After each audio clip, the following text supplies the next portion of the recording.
Multinational लोग बैठे हुए हैं।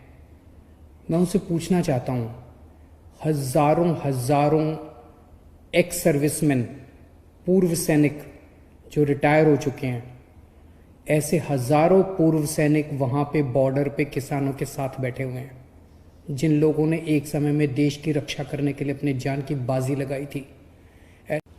सबको नमस्कार। किसानों ने कल एक दिन के उपवास का ऐलान किया है। उन्होंने अपील की है पूरे देश की जनता से कि उनके किसानों के समर्थन में सब लोग एक दिन का उपवास रखें। मैं भी उनके साथ कल एक दिन का उपवास रखूंगा। मैं सभी आम आदमी पार्टी के कार्यकर्ताओं से, समर्थकों से अपील करता हूं कि वो भी किसानों की इस मांगों के समर्थन में एक दिन का उपवास रखें। और मैं देश के सभी लोगों से अपील करता हूं, बहुत सारे हजारों लाखों करोड़ों ऐसे लोगों को मैं जानता हूं जो दिल से किसानों के साथ हैं। अपनी दिन ब दिन की दिनचर्या की वजह से वो बॉर्डर पे नहीं पहुंच पा रहे, लेकिन दिल से उनके साथ हैं। ऐसे सब लोग, अब उनको भी मौका मिला है, ऐसे सब लोग अपने अपने घरों में एक एक दिन का उपवास रखें और किसानों की मांगों के समर्थन में प्रार्थना करें।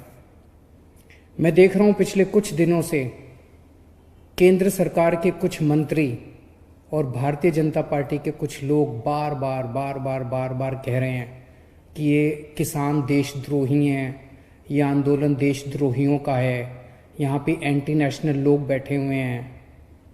मैं उनसे पूछना चाहता हूँ, हजारों हजारों एक्स सर्विसमैन, पूर्व सैनिक जो रिटायर हो चुके हैं, ऐसे हजारों पूर्व सैनिक वहाँ पे बॉर्डर पे किसानों के साथ बैठे हुए हैं, जिन लोगों ने एक समय में देश की रक्षा करने के लिए अपनी जान की बाजी लगाई थी। ऐसे हजारों सैनिक हैं जो अपने घरों में बैठ के उनके लिए दुआएं कर रहे हैं, प्रार्थना कर रहे हैं। ये सारे एंटी नेशनल हैं। मैं उनसे पूछना चाहता हूं, इनके मंत्रियों और भाजपा के नेताओं से, कि ऐसे कितने ही नेशनल और इंटरनेशनल खिलाड़ी हैं जिन्होंने देश के लिए इंटरनेशनल स्तर पे, अंतर्राष्ट्रीय स्तर के ऊपर देश के लिए नाम कमाया और देश के लिए मेडल जीत के लाए। ऐसे कितने ही खिलाड़ी वहां पे बॉर्डर बैठे हुए हैं किसानों के साथ, अपने अपने घरों में बैठ के वो दुआएं भेज रहे हैं उनको। ये सारे इंटरनेशनल खिलाड़ी जो देश के लिए खेले थे और जिन्होंने देश के लिए मेडल जीते थे, ये सारे एंटी नेशनल है। मैं पूछना चाहता हूं इन सारे बीजेपी के नेताओं और इन सारे मंत्रियों से, कितने सिंगर्स हैं, बॉलीवुड सेलिब्रिटीज हैं जो किसानों के बच्चे हैं। मैं जानता हूं कुछ कुछ सिंगर्स को तो मैं खुद जानता हूं, कुछ सेलिब्रिटीज को मैं खुद जानता हूं जो किसानों के बच्चे हैं, किसानों के परिवार से आते हैं। ये सब लोग जो इनको समर्थन कर रहे हैं, ये एंटी नेशनल हैं। कितने ही ऐसे डॉक्टर्स हैं जिन्होंने अपना समर्थन दिया है, ये सब डॉक्टर्स हमारे देश के एंटी नेशनल हैं।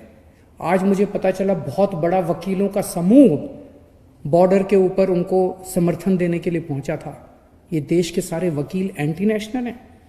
कितने ही व्यापारी हैं, पंजाब से कई व्यापारी मेरे से मिलने के लिए आए कुछ दिन पहले। उन्होंने बताया कि पूरे पंजाब के सारे व्यापारी इनके साथ हैं, और केवल पंजाब नहीं, पूरे देश के सारे व्यापारी इनके साथ हैं।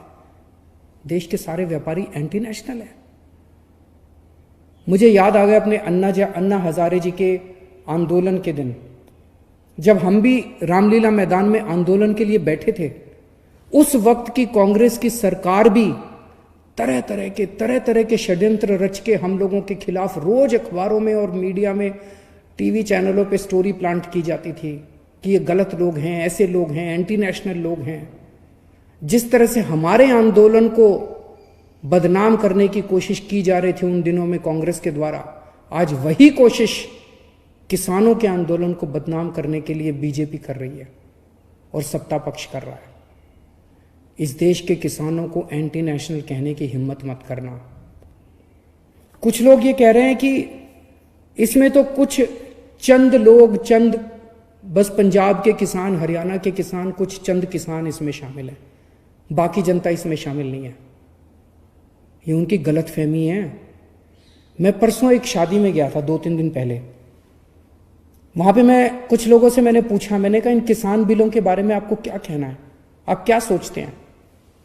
आपको जान के ताज्जुब हुआ कि मिडिल क्लास और अपर क्लास के लोग जो वहां मौजूद थे, उन्होंने मुझे कहा सर ये बिल बड़े खतरनाक हैं। मैंने कहा क्यों? कहते सर इन बिलों में ये लिखा है कि अब कोई आदमी कितना भी अनाज जमाखोरी कर सकता है।